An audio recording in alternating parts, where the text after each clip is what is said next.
आज मैथमेटिक्स का एक बहुत ही इंटरेस्टिंग फैक्ट हम लोग जानने वाले हैं। क्या sir, iota to the power iota का वैल्यू क्या होता है? अब तक हमने पढ़ा था आयोटा पे पावर 1 क्या होता है, आयोटा। आयोटा का स्क्वायर क्या होता है, -1। आयोटा का क्यूब कितना होता है सर, माइनस आयोटा। आयोटा पे पावर 4 कितना होता है, 1। इस तरह से हम लोग ये भी पढ़े थे कि सर आयोटा पे पावर 4 का कोई मल्टीपल हो तो उसका वैल्यू कितना, 1। आयोटा पे पावर कोई ऐसा संख्या हो जिसमें हम 4 से भाग देना तो शेष 1 बच जाए तो इसका वैल्यू कितना होता है, आयोटा। आयोटा पे पावर कोई ऐसा संख्या पावर में हो जिसमें हम 4 से भाग देना तो शेष 2 बच जाए तो इसका वैल्यू हम लोग पढ़े थे -1। और आयोटा पे पावर कोई ऐसी संख्या हो जिसमें 4 से भाग देने पर शेष 3 बच जाए तो सर इसका वैल्यू कितना होता है, माइनस आयोटा। लेकिन बच्चों आज के क्लास में हम ये चीज़ नहीं जानने वाले हैं। आज जो हम जानने वाले हैं वो है आयोटा पे पावर आयोटा। सर इस दोनों में फ़र्क क्या है? इस दोनों में फ़र्क ये है कि यहाँ देखिए, यहाँ आपका इमेजिनरी नंबर के ऊपर पावर किसका था, रियल नंबर का। इमेजिनरी नंबर के ऊपर पावर किसका, रियल का। इमेजिनरी के ऊपर पावर रियल का। तो अब तक हम लोग जो पढ़े हैं इमेजिनरी नंबर के ऊपर रियल पावर रहता था तब हम आसानी से वैल्यू निकाल पाते थे। लेकिन आज पहली बार आपको दिख रहा है कि सर इमेजिनरी नंबर पे पावर भी क्या है, इमेजिनरी नंबर है, रियल नंबर है नहीं। तो आइए इसको कैसे सॉल्व करते हैं, इसका वैल्यू कैसे निकाला जाता है जानते हैं इसको। ये क्वेश्चन बहुत सारे इंजीनियरिंग एंट्रेंस एग्जाम में पूछा जा चुका है, गेट तक के पेपर में ये क्वेश्चन पूछा आ चुका है। इसलिए हम सभी लोगों को इस क्वेश्चन को बहुत ही ध्यान से देखने की आवश्यकता है कि आयोटा पे पावर आयोटा क्या होता है। तो आप प्लीज़ बिल्कुल कॉन्सेंट्रेट होकर के इस पूरे वीडियो को देखें, आपको बिल्कुल सब कुछ अच्छे से समझ में आ जाएगा। चलिए आयोटा पे पावर आयोटा ध्यान दीजिए।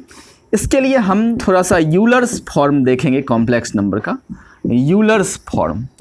तो सर यूलर्स फॉर्म जो है सर कॉम्प्लेक्स नंबर का क्या होता है, z = r into e to the power iota theta, r into e to the power iota theta. जहाँ आपका r क्या है, r जो है सर वो आपका कॉम्प्लेक्स नंबर का मॉड है और थीटा क्या है सर, थीटा आपका जो है वो आर्ग्यूमेंट, थीटा आपका क्या है, आर्ग्यूमेंट। तो ये r और थीटा, आर्ग्यूमेंट मीन्स कि सर आपका कॉम्प्लेक्स नंबर जो है पॉजिटिव रियल एक्सिस के साथ कितना एंगल बना रहा है, ठीक, वही आपका थीटा है। तो r और थीटा, जैसे सर ये आपका आर्गेंड प्लेन है। आर्गेंड प्लेन आपने देखा है सर, आर्गेंड प्लेन जो होता है वो कैसा होता है, इसमें सर ये आपका ओरिजिन है, ये आपका पॉजिटिव रियल एक्सिस और ये आपका पॉजिटिव इमेजिनरी एक्सिस है, ठीक, और यहाँ निगेटिव रियल एक्सिस हो जाएगा और ये निगेटिव इमेजिनरी एक्सिस है, ठीक। तो ये आपका पॉजिटिव रियल एक्सिस हो गया, ये आपका पॉजिटिव इमेजिनरी एक्सिस, ये निगेटिव रियल, ये निगेटिव इमेजिनरी एक्सिस। इस पर वैल्यू जो होता है कैसा होता है सर, इधर 1 2 3 4 5 ना, ये आपका कितना सर, यहाँ आयोटा होता है, यहाँ 2 आयोटा होता है, यहाँ फिर 3 आयोटा होता है। इसी तरह से हम आगे बढ़ते जाते हैं ना। फिर इसी तरह से इधर निगेटिव -1 -2 -3 -4, इधर sir minus iota -2 iota -3 iota, इस तरह से आगे बढ़ते जाते हैं। तो ध्यान से देखेंगे सर, तो यूलर्स फॉर्म जो था वो क्या था, r into e to the power iota theta था, जिसमें r आपका क्या था सर, मॉडुलस था, थीटा क्या था, आर्ग्यूमेंट था, यानी angle made by the complex number with positive real axis. आइए अब देखते हैं इसको कि सर आयोटा, सबसे पहले ये चीज़ देखिए कि सर अगर आयोटा को यूलर्स फॉर्म में लिखने के लिए कहे तो हम कैसे लिखेंगे। अगर आपको आयोटा को यूलर्स फॉर्म में लिखने के लिए आ गया ना तो फिर ये तो सिंपल है, चुटकी बजाते हुए आप बना दोगे। चलिए कैसे सर, आयोटा, तो सर यूलर्स फॉर्म में लिखने के लिए अभी हमने आपको बताया क्या क्या चाहिए सर, उस कॉम्प्लेक्स नंबर का मॉडुलस चाहिए, और क्या चाहिए सर, आर्ग्यूमेंट चाहिए। तो चलिए आयोटा का मॉड निकाल लेते हैं। तो आयोटा का मॉड कितना हो जाएगा सर, तो सर मॉड निकालने के लिए किसका जरूरत पड़ता है, रियल पार्ट और इमेजिनरी पार्ट। तो आयोटा का रियल पार्ट तो 0 है सर, तो 0 का स्क्वायर प्लस इमेजिनरी पार्ट कितना है 1 है, तो 1 का स्क्वायर, ये तो सिंपल 1 आ गया आपका, ये आपका सिंपल क्या आ गया सर 1 आ गया। चलिए मॉड आयोटा यानी R आपका आ गया। अब सर अब इसी में देखिए आयोटा तो यहाँ है, आर्गेंड प्लेन में हम देखेंगे आयोटा तो आपका यहाँ है। अब कोई पूछेगा कि ये आयोटा जो है पॉजिटिव रियल एक्सिस के साथ कितना एंगल बना रहा है सर, π/2।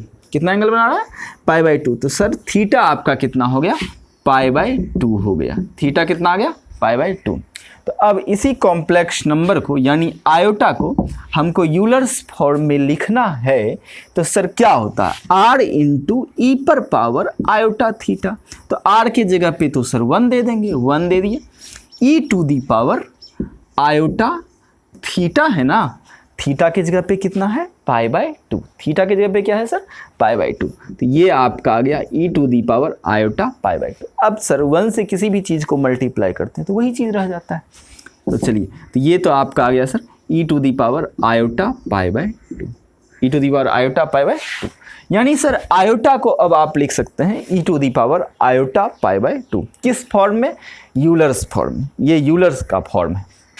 आइए अब हम आते हैं अपने क्वेश्चन पे। आपका क्वेश्चन है क्या, आपका क्वेश्चन है कि आयोटा पे पावर आयोटा का मान कैसे निकाला, क्या होगा, आयोटा पे पावर आयोटा का वैल्यू क्या होगा।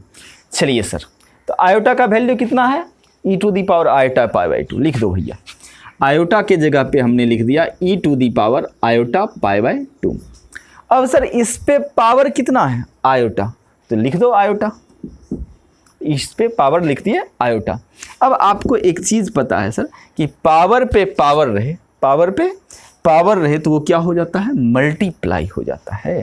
तो आयोटा गुना आयोटा कितना हो जाएगा, आयोटा स्क्वायर π/2 हो गया।